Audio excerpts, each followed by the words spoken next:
Welcome back to my channel. My name is Nayri, also known as Wedding Fashion Expert.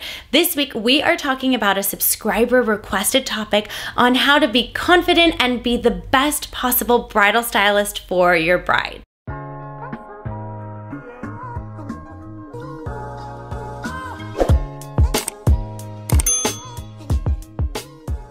Before we dive into this week's topic, please be sure to give this video a thumbs up, subscribe to my channel, leave a comment below. Let me know if there's a particular video or types of content you'd like to see from me. I am here for you, guiding you along the way leading up to your special day. For those of you that are new to my channel, welcome. I am so honored that you have found me. I am, of course, a wedding fashion expert, stylist, buyer, wedding industry educator, and wear so many different hats at LOVELLA Bridal, located in Los Angeles, California. For daily content, please be sure to follow on Instagram at LOVELLA Bridal, at LOVELLA Plus, and at Wedding Fashion Expert. You can now subscribe on Instagram for exclusive content that I create for Wedding Fashion Expert. So after you watch this video, head on over to Instagram, hit the follow button, and subscribe to be the first to see this exclusive content that I create for Instagram. Last but not least, be sure to follow us on TikTok at LOVELLA Bridal and at Wedding Fashion Expert. This week's topic, Alexandria wrote in saying, I'm so excited to be a part of the bridal world now. How can I be the best at being confident in my selling abilities, and any other tips on being a great consultant? Thank you. Thank you, Alexandria, for writing in. It's my honor and privilege to create this video for you and for any aspiring bridal stylists out there, or current bridal stylists, even bridal store owners. This is great for anybody, also actually just in sales. If you are serving customers and helping people on a daily basis, it obviously takes a level of confidence for you to show up every day, and sometimes you're having a bad day and you can't let your client know that. So how do we deal with our confidence and ultimately showing up and being the absolute best version of ourselves on a daily basis? We all have our good days and our bad days and everything in between. I personally have been doing a lot of work recently to put myself in the best mindset possible. What do I mean by that? I am spending my time while driving, or anytime I would listen to music, I am filling that in with audiobooks. So I want to learn more, read more, and I want to be able to set myself up for success on a daily basis, but along with those around me. So it's super important for you to do things in your daily practice that put you in a great mindset. And also, the way that I look at it is I always want tools in my toolbox. So if I'm having a bad day because something comes up and it really frustrates me and aggravates me, I have a tendency, perhaps like you, to fixate on it or to rehash conversations in my head. I also do that with my clients. Like if I said something that I thought maybe came off wrong or someone didn't interpret it right, I replay that moment over and over and over again. And I don't love it because it takes me off my balance and it impacts things that I do throughout my day. I am personally working on that, of being able to acknowledge what happened and learn from it and move forward and not replay it over and over again. And I've been doing a lot of thinking about, we're constantly in the past or the future and very rarely in the present moment. So that's something that I have personally been working on to be the best version of myself. We oftentimes feel confident about something when we have done an activity or done an act and had a positive result from it. But then what happens when we do an activity, have a negative result from it, that really impacts our confidence level. So if you think about it, confidence really is like a yo-yo. So if you look at confidence as something that you always need to find, like it's never there permanently. It comes and goes based on our daily activity, which is actually a super volatile environment because we live in a world in which things are moving so quickly and so many components are being thrown our way and obstacles on a daily basis, which could really bruise your confidence. But then something could happen that really spikes up and then back down and then up, and then maybe it's just flatlining and you're just sort of somewhere in the middle. If you really think about it, you don't want to hold on to this level of confidence that's going to be there forever. Know that your confidence is going to spike and decrease at any given time. That's what I mean by having tools in my toolbox to adjust my mindset. A lot of confidence has to do with your mindset, the way you view yourself, the way you say things to yourself in your head, right? Good, positive self-talk versus negative self-talk. Like This was my third bride I helped. She didn't find her dress. I don't know what I'm doing. Why haven't my brides been purchasing? Not because I necessarily want to make the sale, but because I want to make that bridal gown dream come true, right?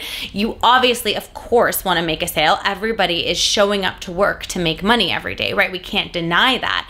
However, you're also there to make your client feel good, and by her buying the article of clothing, right, or her buying anything means you've done your job. That's how we measure we've done our job well, is once someone has purchased from us and given us a positive review. It doesn't just stop at the purchase. And that's one of the biggest things and the biggest advice that I have for anyone in sales, bridal stylists, anything you do where you are serving clients. Even if you're not selling something, maybe it's a service that you're providing, right? You are serving clients. The number one advice that I always have is you are not there to sell them. You are there to solve their problem. By solving their problem, you ultimately do a good job at providing service, and you have done a good job at closing that sale. It automatically happens. So you don't need to go into an appointment thinking, I need to close this sale, or I want to close this sale. Whatever it is that you go into the appointment thinking, wash it out.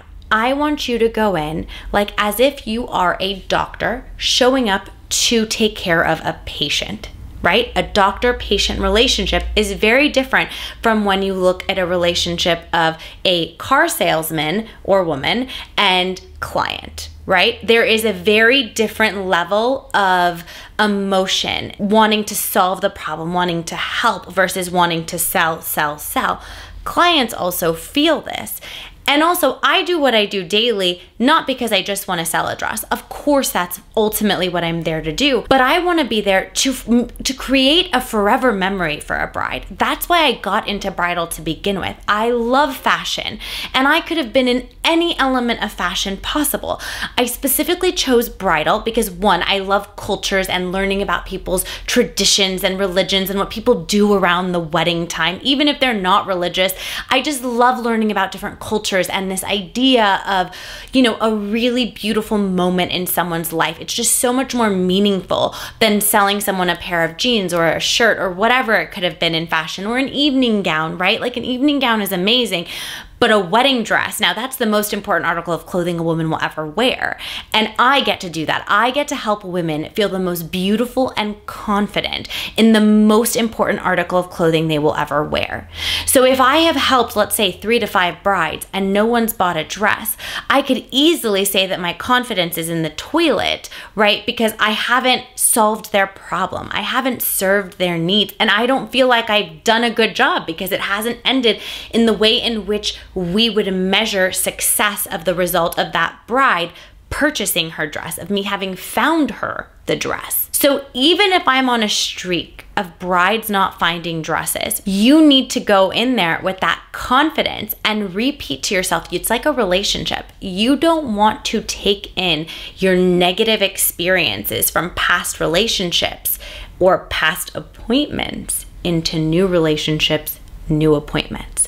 You need to have the ability to separate any events that are happening, which can be very difficult if something weird happened in an appointment, or if something's not settling properly at home maybe, or you got into a weird altercation with another coworker, whatever it may be that's sort of messing in your head that you aren't able to focus or deliver, or your confidence isn't quite there because of something that may have happened. The number one thing is being able to separate, right? Is having a moment to be able to reset and go into the new experience, and just keep in mind that every bride that comes in to work with you, they have taken time out of their day, right? They drove over, sometimes even flew over, right? Depending on how far stores are from where their hometown is or where they live. And this is the first time that they get to experience that with you, and that's special. So if nothing else can bring you back down to what you need to focus on and have that level of confidence in your appointment,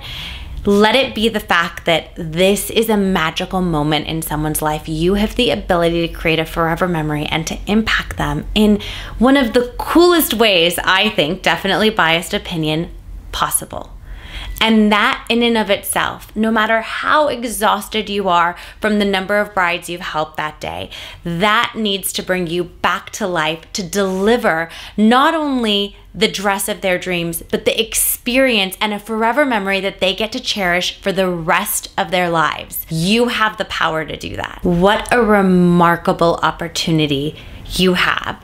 I mean, it's unbelievable. So I probably should have said this in the beginning of the video, but welcome to the bridal industry. It is so magical, but it could also, I mean this in the nicest way possible, for the wrong type of person, it could also eat you up and spit you out, because it's not easy serving people. When you're in the people business, it brings a whole layer of emotions and things to unpack, and it's your job to stay sober in the moment of all the emotions that are happening around you. If you'd love to learn more about my customer journey and how I take brides through the experience and essentially my sales process, even though I hate calling it that, but I have to call it that because that's what people identify it as, so I have to call it my sales process. But really, it's the journey of me finding the bride her dress, but imagine marketing it like that. Nobody would understand what I'm saying.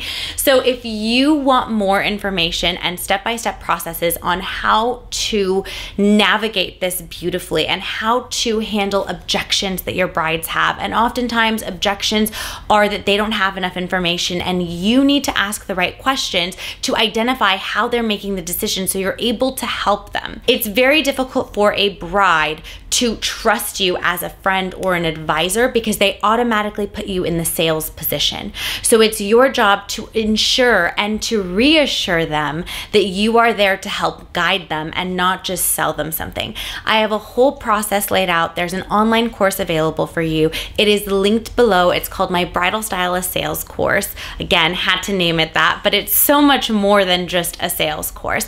You can ask the store that you work for to invest in it on your behalf for the store, or you can purchase it individually. If you have any questions about that, you can definitely email me, slide into my DMs on Instagram. I am here to support you. Anything that you need, I am happy to help, and I am at your disposal. I hope that you found this video helpful. For more videos and tips like these, tune in every Wednesday, 8 a.m. Pacific Standard Time, and I will see you in next week's video.